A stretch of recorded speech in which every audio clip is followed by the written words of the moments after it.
Friends, welcome back to investment की यात्रा। आज हम बात करेंगे एनएमडीसी की। एनएमडीसी की बात कर रहा हूँ और इसने जो क्लोजिंग दी है अभी 258.5 पे दी है फ्राइडे को। तो आने वाले टाइम में कैसे ट्रेड कर सकता है, कैसे इसका चार्ट है, चार्ट से बात कैसे करेंगे, पूरी चीज़ आपको पता लगेगी। साथ में मैं मंथली और वीकली के चार्ट पे इसको दिखा दूंगा। तो जिसका भी व्यू शॉर्ट टर्म या मीडियम टर्म के लिए है उसके लिए ये वीडियो है। और अगर आपकी कैपिटल कम है और आप कैपिटल रोटेट करना चाहते हैं तो चैनल को सब्सक्राइब कर लें। मैं वैसे ही ट्रेड लेके आता हूँ जिसमें आप मोमेंटम को पकड़ सकते हैं। मोमेंटम यानी अगर यहाँ से 10-15% का मूव आना है वही स्टॉक्स में लेके आता हूँ। और आपने मेरी पिछली वीडियोज़ में सारी वीडियोज़ में देखा है कि वो स्टॉक बहुत अच्छा परफॉर्म करते हैं। साथ में मेरा टेलीग्राम चैनल है इन्वेस्टमेंट की यात्रा, वहाँ पे आप फॉलो कर सकते हो। टाइप करोगे इन्वेस्टमेंट की यात्रा तो आपको चैनल मिल जाएगा। वहाँ पे भी लाइव मार्केट से रिलेटेड कोई भी न्यूज़ होती है या स्टॉक में कोई मूव आने वाला होता है तो वहाँ पे डाल देता हूँ, अलर्ट डाल देता हूँ ताकि आपको पता लग जाए। ठीक है, तो चलिए फिर शुरू करते हैं आज का एनएमडीसी का एनालिसिस। और सबसे पहले इसको मंथली के चार्ट पे हम देख रहे हैं। 258.5 पे इसने दिया क्लोजिंग। और जैसे कि आप देख रहे हैं आपके सामने जो चार्ट है वो कम से कम अराउंड 15 साल का चार्ट है। 2008 से देखेंगे तो यहाँ से आपको चार्ट दिखेगा ये। और अगर यहाँ से ध्यान से आप देखेंगे तो ये वाले लेवल पे यानी कि 234 के आसपास यहाँ पे इसे बहुत अच्छा सपोर्ट मिलता है। यहाँ पे सपोर्ट मिला, यहाँ रेजिस्टेंस मिली, फिर यहाँ पे सपोर्ट मिला 234 के आसपास, फिर सपोर्ट, फिर रेजिस्टेंस, फिर रेजिस्टेंस, फिर रेजिस्टेंस। तो 2008 से अगर आप देखोगे इस रेंज के अंदर तो इसको मंथली के चार्ट पे 2011-12 तक इसी लेवल पे रिस्पेक्ट करता रहा। उसके बाद ये लेवल से नीचे आ गया। ठीक है, यहाँ से रेजिस्टेंस लेके सेलिंग देखने को मिली जो कि पहले भी देखने को मिली थी, यहाँ पे भी देखने को मिली थी। तो बार बार इसी लेवल से ये सेलिंग देखने को मिलती थी और बार बार नीचे आ जाता था ये। उसके बाद ये एक रेंज में आ गया था। ये इसकी एक रेंज चल रही थी अराउंड 150 की रेंज। 150 की रेंज को ये क्रॉस नहीं कर पाया और इसी रेंज के अंदर चलता रहा। जैसे कि आप स्क्रीन पे देख रहे हैं बहुत सालों तक, यानी कि 2021 से अगर आप इसको नोट करेंगे तो 2021 से एक प्राइस रेंज के अंदर रहा ये वाली प्राइस रेंज के अंदर। और 2023 तक आप देख सकते हैं ये 23 सितंबर तक इस रेंज के अंदर रहा। ठीक है, तो आप सोच सकते हैं कम से कम 12-13 साल की जर्नी थी इसकी इस रेंज के अंदर। और 12 ईयर्स मान के चलते हैं इसको रफली हम राउंड ऑफ करके अगर, तो 12 साल तक ये एक रेंज के अंदर था। उसके बाद 12 साल बाद इसने रेंज का ब्रेकआउट दिया 150 के आसपास। मैंने तो आपको यहाँ पे भी यानी कि 100 रुपये पे जब आया था यहाँ से एक यही, क्योंकि ये इसका एक सपोर्ट जोन था, यहाँ सपोर्ट लेता था, ये रेजिस्टेंस थी। तो यहाँ पे भी मैंने वीडियो डाली थी और बताया था कि इस लेवल पे यहाँ से आप एक छोटे स्टॉप लॉस के साथ, क्योंकि नीचे आने की भी उम्मीद थी, यहाँ पे भी आ सकता था 56 के आसपास, बट यहाँ पे एक बाय ज़रूर बनता गया। बट यहाँ पे एक रेजिस्टेंस, बहुत ही रेजिस्टेंस और सपोर्ट का खेल चल रहा था। तो ये एक अच्छा सपोर्ट था। यहाँ से जब बाहर निकला था रीटेस्ट करने आया था 100 रुपये पे, चलो इसको रहने दो, यहाँ पे भी बाय नहीं हुआ आपसे, यहाँ पे अपने छोड़ दिया। बट ये जो लेवल था, ये जो 150 का लेवल था, ये बहुत ही इंपॉर्टेंट लेवल था। ये लेवल इसलिए इंपॉर्टेंट था क्योंकि आप देख रहे हो 12-13 साल का ये लेवल ब्रेक हो रहा था यहाँ से। तो यहाँ से ब्रेक हुआ, मंथली के चार्ट पे सीधा ऊपर गया इसने 258 260 यहाँ के लेवल टच करे। उसके बाद आप यहाँ देख रहे हैं ये जो 234 का लेवल है ये भी बड़ा इंपॉर्टेंट लेवल है क्योंकि यहाँ पे रोल प्ले करता है। पीछे वाले टाइम से अगर आप देखेंगे 4 साल इसने 3 साल यहीं पे लेवल घुमाए, उसके बाद वापस उसी लेवल पे आ गया।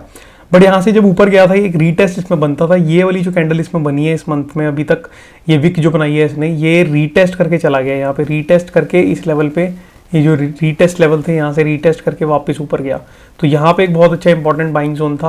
बट अगर ये इस लेवल को क्रॉस करता है, इस वाली कैंडल को ब्रेक कर देता है, तो यहाँ से बहुत तेज़ी देखने को मिल सकती है आपको। और इसमें जो तेज़ी होगी छोटे लेवल की तेज़ी नहीं होगी, क्योंकि आप यहाँ देखोगे तो इस लेवल से अगर कंपेयर करोगे तो यहाँ से यहाँ तक की जर्नी है वो 15 साल की है। ठीक है, 15 ईयर की जर्नी है। यहाँ से अगर ब्रेक करेगा एनएमडीसी तो आपका जो पहला टारगेट इसमें है वो है ये लेवल पे। तो मैं मार्क करके आपको दिखाता हूँ पहला टारगेट आपका क्या है। ठीक है, तो एसएल की बात भी करेंगे बट सबसे पहले मैं आपको टारगेट बता दूँ इसमें टारगेट क्या हो सकता है आपका, क्योंकि टारगेट के हिसाब से आप इसमें अपनी क्वान्टिटी को बढ़ा और कम कर सकते हो। तो 400 रुपये का पहला टारगेट मुझे इसमें दिखता है। अगर यहाँ से ये कैंडल सस्टेन करती है तो आगे आने वाली 3-4 महीनों की कैंडल आपको यहाँ से ऊपर ग्रोथ दिखेगी इसमें।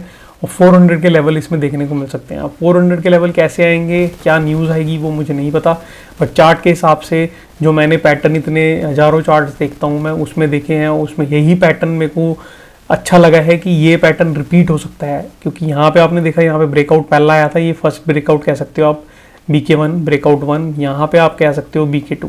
तो ब्रेकआउट 2 यहाँ पे देखने को मिल रहा है और यहाँ से 400 के लेवल जो है वो टारगेट पहला मुझे इसमें देखने को मिल रहा है। ऑलरेडी पहला टारगेट तो आ चुका है इस लेवल पे, बट ये जो है ये मेजर टारगेट है। यहाँ से आपको कम से कम 150 पॉइंट की एक तेजी यहाँ से मिल सकती है, 150 से 160 पॉइंट की तेजी। और अगर आप उसको कैलकुलेट करोगे तो अराउंड 60% अभी के लेवल से आपको यहाँ से एक रिटर्न इसमें मिल सकती है। तो बहुत अच्छी रिटर्न है, 50 से 60% रिटर्न यहाँ से बनती है।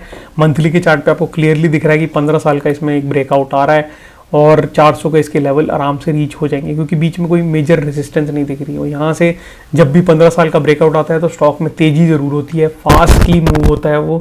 और क्या न्यूज़ आएगी, न्यूज़ पे मूव होता है या फिर कोई इसमें एक मर्जर होता है, क्या होता है मुझे नहीं पता। चार्ट में मुझे दिख रहा है कि 400 के लेवल इसमें आ सकते हैं। स्टॉप लॉस की बात करें, अगर स्टॉप लॉस आप इसके नीचे लगा सकते हो, इस लेवल के नीचे अराउंड 195 के नीचे आप एक स्टॉप लॉस लेके चल सकते हो, इसमें 185 195 के आसपास, क्योंकि ये लेवल जो है यहाँ पे रेजिस्टेंस फेस कर सकता है, सपोर्ट ले सकता है ये वाले लेवल पे। बाकी वैसे लगता तो नहीं कि नीचे आएगा, बट अगर आया भी तो ये लेवल इसका एक फाइनल सपोर्ट रहेगा 195 के आसपास। अगर इसको ब्रेक करता है फिर चार्ट नीचे की तरफ हो जाएगा, बट अभी के लिए मेरे को ऊपर की ही एक उम्मीद है। 40 पॉइंट का एसएल है और 160 पॉइंट का आपका टारगेट है। तो टारगेट और एसएल के बीच में अगर रिस्क एंड रीअवार्ड देखें तो 40 पॉइंट का रिस्क है, 160 पॉइंट का रिटर्न है आपकी।